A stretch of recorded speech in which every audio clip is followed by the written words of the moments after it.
Hey, How are you, Jason buddy? Haas. welcome to Tablas Creek. Tablas Hey, Creek. cheers. Very excited. This It's a big story wine. There's a lot of stories about this winery. You guys are doing a lot of cool things in the vineyards. You got the connections in France. We And, do. Yeah. Yeah, I mean, there's a lot of backstory to Tablas Creek. Even before we started 30 plus years ago. I mean, it's a joint partnership. It's equally owned and run by my family and by the Perrin family from Chateau de Beaucastel. My dad was their American importer, and they worked together for 30 plus years, even before they decided to start a winery together. But they would go to California to promote their French wines and come back talking about how much it reminded them of the south of France and wondering why the heck nobody was planting grenache. So that's how we ended up in Paso Robles in 1989. It was kind of an attempt to riff on Chateauneuf-du-Pape in a part of California that would do well for it. What were you doing before you guys were in the wine business? Were you always in the wine business? We've always, since Prohibition, we've been in the wine business. Wow. My grandfather was on the ball enough to get the first retail liquor license granted by the state of New York after the repeal of Prohibition. wow. So he turned what had been a family like a gourmet food and butcher shop into a liquor store and eventually into New York's top fine wine shop. New York's top fine wine shop. Wow. So That's then, incredible. how did you? Because I mean, you were brought up in this, right? I mean, your whole life. Did you know right away this was going to be your career? So I was pretty sure that in the long run, I'd end up in wine somewhere. And I grew up surrounded by wine people. Wine people are generally pretty great people. Yeah, they're fun. Salt of the earth. I tended, if I didn't make plans for myself in the summer, if I didn't get a job, if I didn't have something I was doing, I tended to get sent to a vineyard in France to work. So my dad clearly had visions in the long run that this is where I was going to end up. But I didn't see myself working on the import side, which is what my dad was doing when I was growing up. I didn't see myself buying and selling other people's wines. So it wasn't until this got started when I was in high school that I started thinking, okay, I see myself there. But I also didn't want to go straight into a family business right out of school. So I got a master's degree in archaeology. I taught for a couple of years. I ended up getting recruited by a tech company in DC to help teach web programming languages because I'd always been comfortable with computers, and this was the tech bubble, and if you could string two sentences together and turn a computer on, you were qualified for a job. But ended up doing that for a while and getting business school, joining this little startup and staying for 4 years and being a part of helping a company grow from 7 employees to 80 employees and open up in 5 new cities. And I did that from 98 to 02, at which point I felt like I'd kind of gotten everything I could get out of that company. Tablas Creek had grown from being a project into being a business that needed somebody to run it. And I was a little worried. My dad was already in his mid-70s. I was a little worried if I delayed any longer, I wouldn't get a chance to work with him. So I did. We got here in April of 02 and been a Californian for 2 decades. Yeah, that's cool. I got same thing. I've been like working with my dad for years, and I still do. Even when he's 84, he's still working 50 hours a week. Yeah, I mean, my dad was coming into the vineyard 4 or 5 days a week, like into his late 80s. Yeah, keeps you alive. Seriously, it kept him young. Yeah, I had lots of his old friends tell me that like they felt like that was what kept him going. It was that he was doing something he loved. and if you love it, it's not a job, right? Yeah. So you come into the family business right away, out of after teaching in archaeology, and how did you like go from there? You're working with your dad, kind of like I do. Where did you move from there? Like, did you have any ideas where you wanted the winery to go, or was there any conflict there? So there wasn't conflict in the sense of like we had different visions or thought we should go different places. Mm-hmm. The challenge was that when we started, we just massively underestimated the amount of work that it was going to take to get Tablas Creek established as a brand. I mean, we were doing stuff that was challenging. I mean, we were making blends, which didn't have a category, out of grapes that people didn't know and couldn't pronounce, from a part of California they'd never heard of, with French names that didn't mean anything to them. So like, we had 4 strings on us. And like I would go into wine shops, I'd go out and work with our distributors and sell the wines, and I'd go into wine shops, and the wine shop owner would be like, yeah, I love these wines, but come with me, I'll show you the 10 bottles I still have left from the case I bought a year ago. So when I moved out here, my dad basically dropped the marketing problem in my lap. He said, "Well, I'm pretty sure we're doing a good job with the farming. We're doing a good job. We're making the wines that I envisioned us making, but it's a lot harder to sell than I thought it would be. What do we need to do?" So, I mean, those early years, I mean, we were all trying to figure it out. I mean, my dad was out there working the streets of New York with our distributor in his late 70s, like carrying a wine bag up and down the subway stairs. And, but we decided to like open a tasting room, start a wine club, start going out and doing events and festivals, start working with our distributors, inviting media to come out and write about us. I mean, like all of the basic kind of blocking and tackling of how you should get a new brand established was stuff that we sort of assumed we didn't need to do because everybody knew and loved Beaucastel and therefore would somehow by osmosis figure out that Tablas Creek was associated and buy it.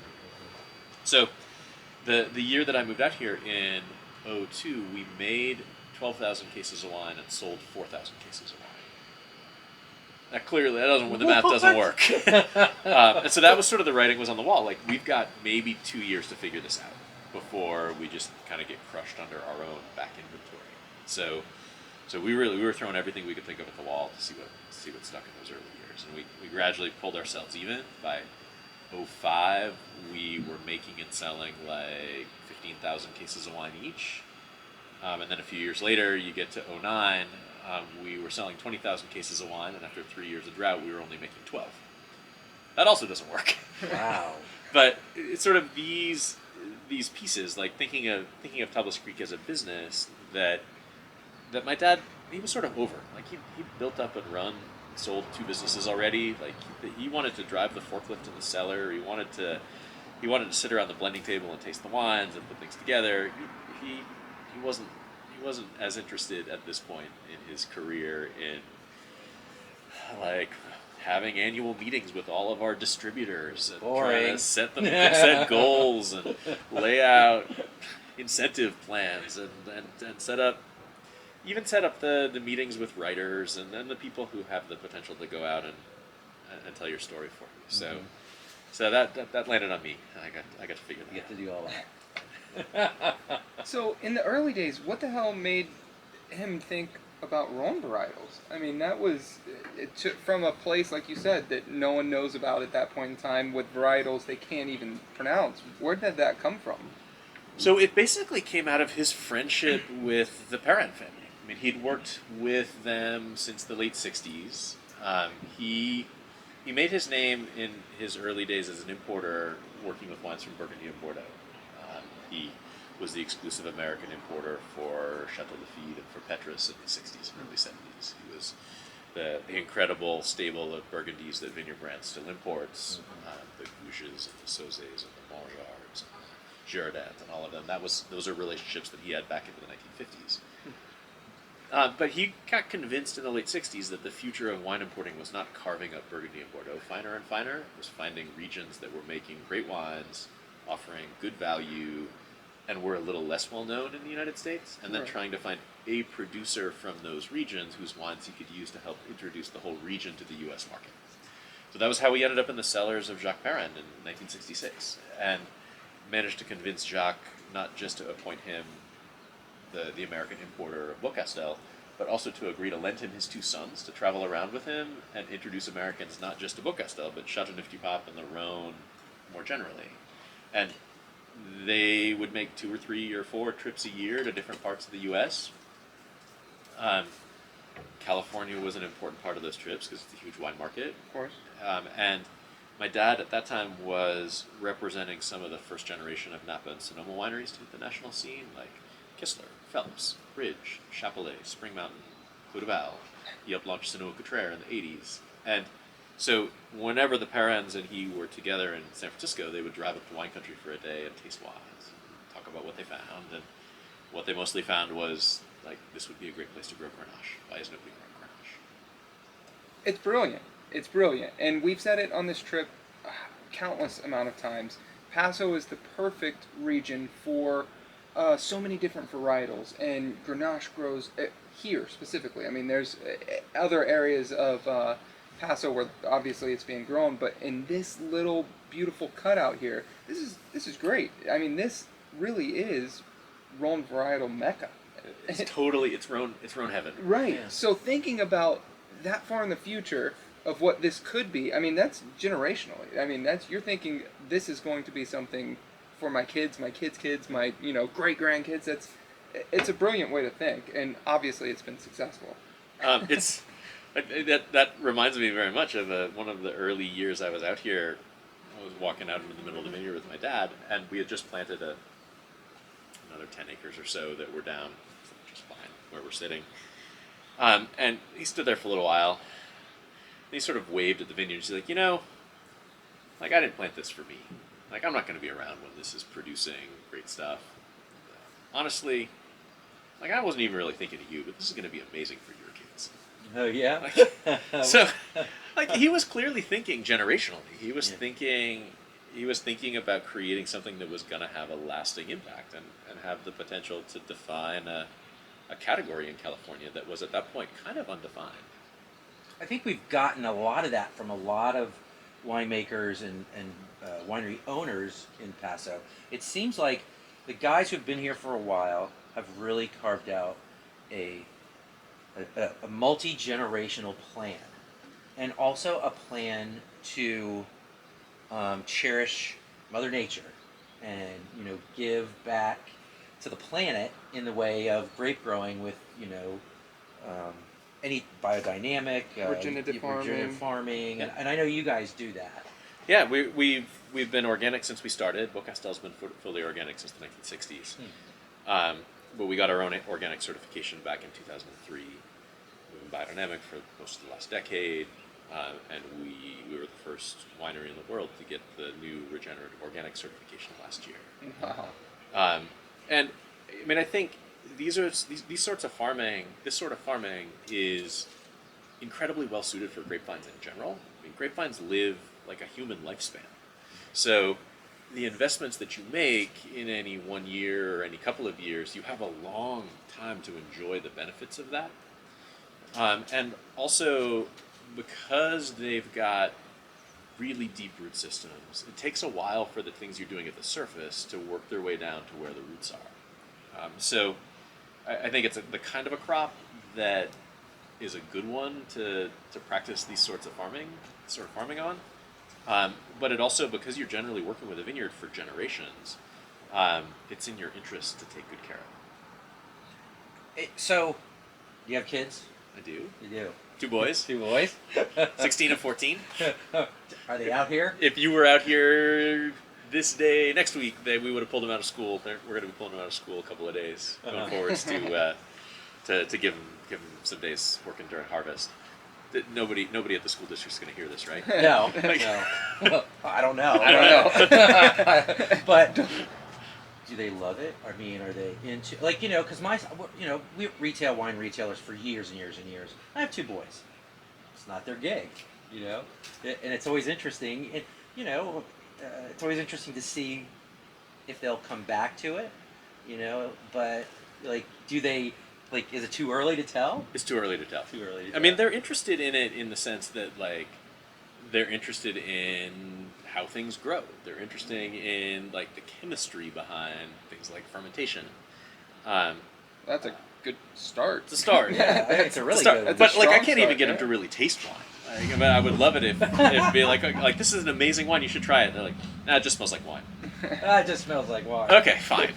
They'll get there eventually, I'm sure. Yeah. But, I don't know. My dad always did a really good job of kind of letting me know that he was holding the door open without me feeling like he was pushing me through it. Right. And so, if it ends up being the right fit, they'll find their way there. They do. I mean, it's a cool outlook, man. I mean, that's I think the way any parent should look at things, right? I mean, open mind. Here you go. You got my backing, but hopefully you end up back here with the wine, right? Yeah. I mean, it was cool. It was cool to see how happy it made my dad to have me out here. Right. Yeah. To have somebody to be talking about all this stuff with, and I'm sure my mom was super grateful.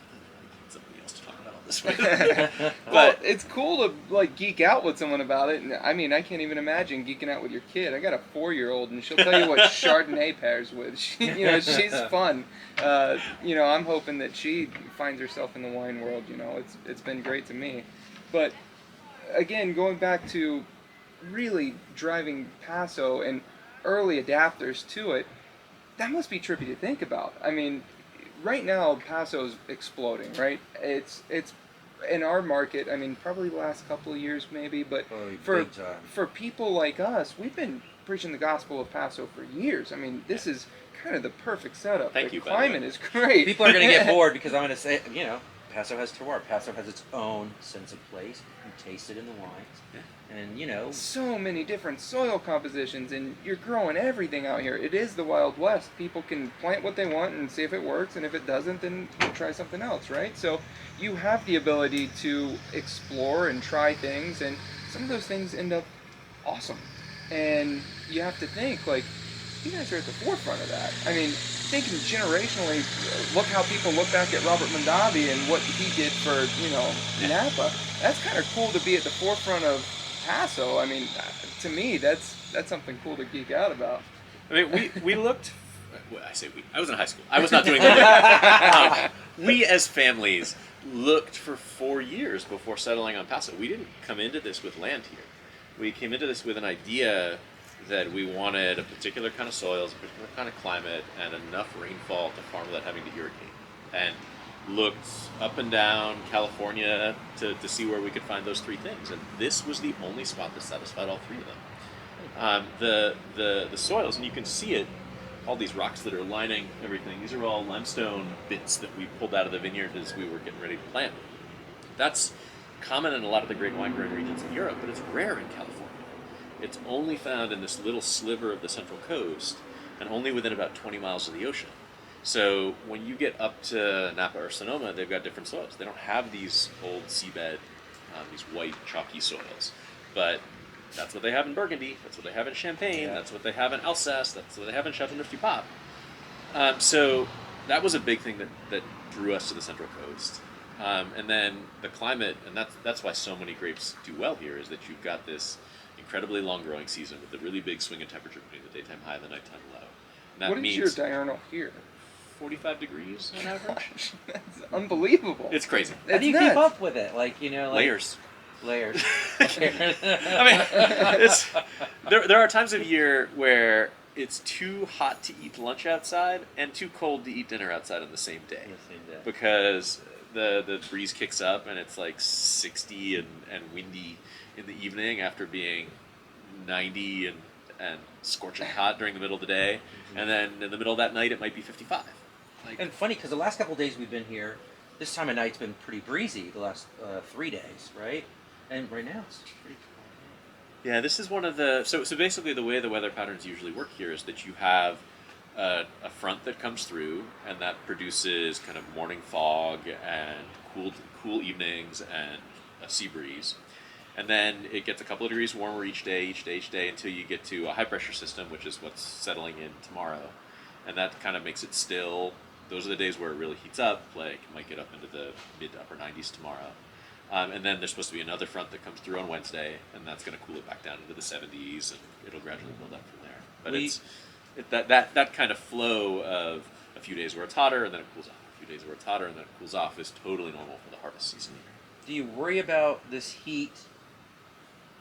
Like, now that you're in harvest, right? I mean, you're really we're dead smack in the middle of harvest. Dead smack in the middle of harvest. Like, I mean, are you harvesting in the evenings right now, or are you doing morning and?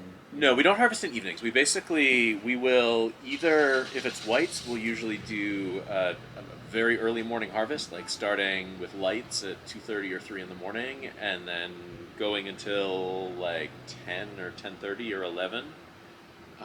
Reds matter less, so we'll generally pick our whites first, and then if we need to pick reds from like 9 to noon, we'll pick reds and then kick off for the day before it gets too warm. But this has honestly been such a benign harvest season in terms of weather. We've had very few days even in the mid 90s, let alone like upper 90s or hundreds. There have been years where it's been upper 90s, low hundreds for weeks on end at this time of year. So this has been lovely. Nice. Things are coming in. We Nice get and breaks, slow. like things come in Yeah, slowly. right. Like today, we didn't pick anything. We were just like it was chilly over the weekend.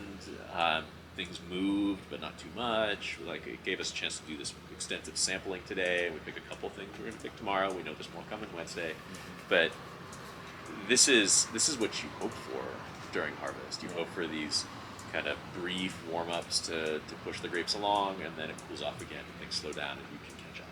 It seems like everyone has been just, this is the perfect year. We've had like such an easy harvest, and everyone's knocking on wood. Like, Yeah. I shouldn't even be talking about Maybe it we right shouldn't now. be talking about it. You know. But to this point, it's been. It seems like it's going to be a great year. It has all of the hallmarks of a really top-notch vintage, except that it's scarce. I don't know if you're hearing that from other people. Our quantities are down somewhere between a quarter and a third. Really. I think we heard that from 2 other wineries too, that they were down a little bit, more than normal. That was even today. Yeah. 2 wineries. And that's a jump. Why are you down so much? Well, we had 2 dry winters in a row, including this past winter where we got, like, as a big picture, we got 16 inches of rain, which doesn't sound too bad, except that 13 of those inches came in 2 days. Wow. So we had a huge storm on January 28th and 29th, and other than that one big storm, we got 3 inches of rain the whole rest of the winter. So, as much as our soils are super absorbent, they can't possibly hold 13 inches of rain in 48 hours. So we didn't even get the benefit of all 16 of those inches. So that's part of it. And part of it also is that it was cold this winter. We had 43 frost nights, which, I mean, frost is normal here in the winter, but an average winter might be 25. So 43 frost nights, including a couple in mid-April, that tends to produce smaller clusters with smaller berries because the vines are just a little cautious as they're at the point where they're setting crop. So we've seen that in a handful of the vintages. The vintage that this most reminds me of is 2007, which was an incredible vintage in terms of quality, but light in terms of quantity. Yeah. So I know you were saying that you originally, when you were looking for places, you were looking for somewhere you didn't have to irrigate. Is that still the case? Are you no irrigation? So we have about half of the vineyard that we've planted, which is set up entirely without irrigation. So no wide-spaced, dry farms, no irrigation infrastructure. So we couldn't irrigate it even if we wanted to. The other half we've planted on trellises closer together to force the vines to compete with each other.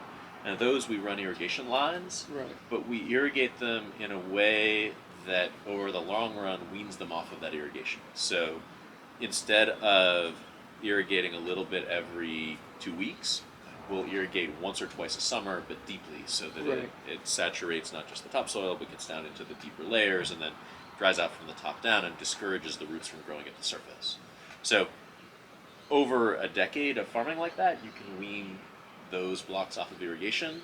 Of course, if you have successive years of drought, you may need to supplement those blocks a little bit. But Right. We didn't want to be in a place where we knew we were setting ourselves up to have to irrigate every year. I've noticed that everybody from the winery is starting to go home, and I know that you're busy, and this is harvest. You're busy. I just say we appreciate that you taking the time out of your day to come sit down and talk with us. Hey man, you came all the way across the country to talk to me. Like, that's the least I could do. But we did it in the busiest time of the year, so it is much appreciated for sure. It's a pleasure, and this is a fun time of year. It's a good time of year to come visit wine country. Yeah. And Well, I'm we gonna do a thought so. shameless plug. October 16th, we'll have a Tablas Creek lunch at Aqua Alta. The menu's already set. Freddie's pulling the wines, and if you want to learn a little bit more, Freddie is a fun guy who really has a good history in the wine business and knows your stuff very well. He does. He's the old school Vineyard Brands. Yeah. I mean, this is the company that my dad founded and ran for so long, and Freddie's been part of it for as long as I've been out here. Yeah. So October It'll be a treat. 16th. Don't forget about that to come out and try these wines. Jason Haas, thank you so much. totally my pleasure. Appreciate it. Thank you both. All right. Cheers.